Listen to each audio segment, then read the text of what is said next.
Good morning, everyone. Well, here we are back in the WHATIF world, and I wanted to talk about this lovely KP PC-9 aircraft and this F-16. So what have I been doing? Well, as you know, I had a bit of bad health news, and I'm using a lot of AI, as you're probably aware. I'm probably getting annoyed with all the AI stories, but I'm doing that really just to help with recovery and to give me something to keep my mind positive, and there's distraction from the hip and leg pains, really, which have been going on for some time. So anyway, still building a few models, not as many as I have been because I've been spending a lot of time in bed, but I've been building that again to keep my mind positive. It's very easy when you're sick to get down in the dumps. And anyway, this is a lovely kit. This is the Pilatus PC-9 M. I've done it as an M. The kit comes with the different tail options, which is pretty cool, and the different wing root options. How would I rate this kit? It's by KP. I'd say it's pretty good. It's not perfect, it's not Tamagawi, but it's all right. I've done it in a new Malagasy scheme now. As you know, I've been using a lot of AI, as you're probably aware by the bombardment of AI stories.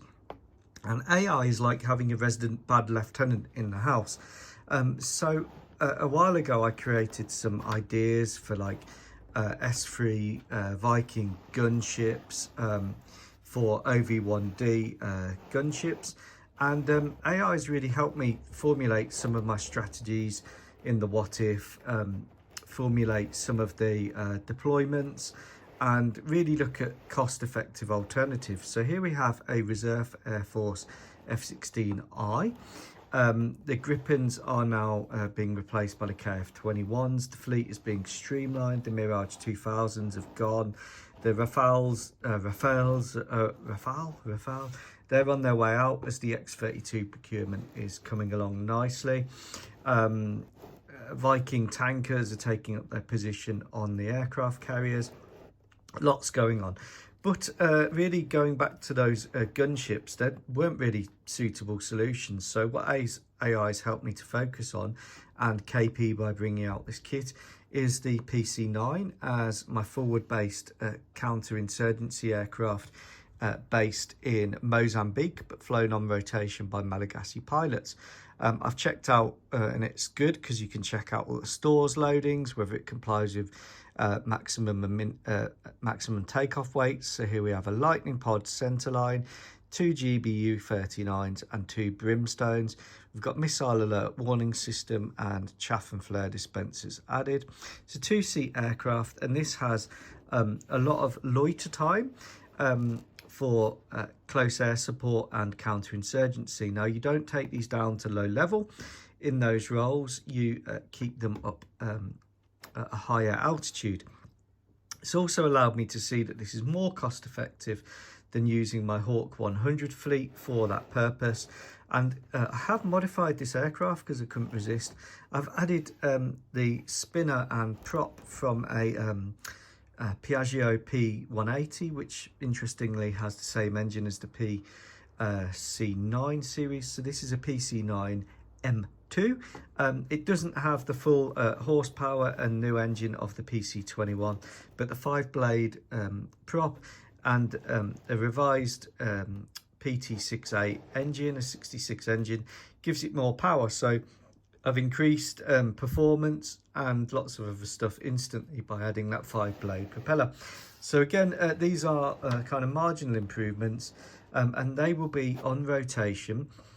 So pilots will rotate, regular Air Force pilots will rotate to fly the PC-9 based from Mozambique to give counterinsurgency and a forward operating presence in Mozambique. And they will be backed up by a 6-month revolving detachment from the Reserve Air Force, where the Reserve Air Force pilots for those 6 months become full-time and get paid full-time rates.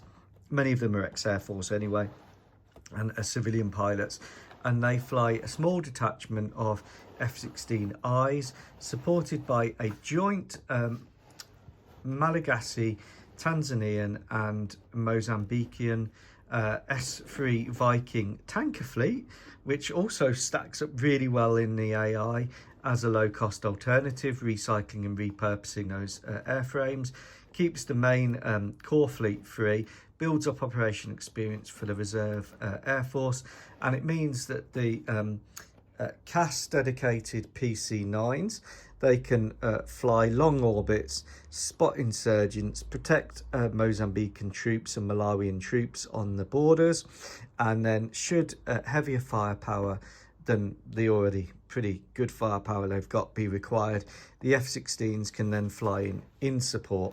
And it gives actually, when you measure it and do the metrics, which is the great thing of the AI, that's why it's like having a bad lieutenant there, it actually stacks up as a pretty good way to put firepower forwards, freeing the KF-21s and my Mantellas for other roles. So I hope you like this. The KP kit was okay. I wouldn't say it was the easiest build.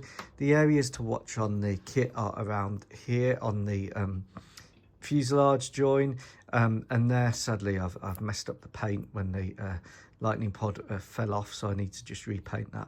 But other than that, it's not a bad kit, but you have to add a lot of nose weight and there's not a lot of space for it. I'm glad that they brought it out, in all honesty. Well overdue. Nice to see KP taking the lead with things like the Z137 tractor and the PC-9. Yes, I'm aware I didn't put the decals on 100% straight. That's just how it's come out. Take care. Goodbye.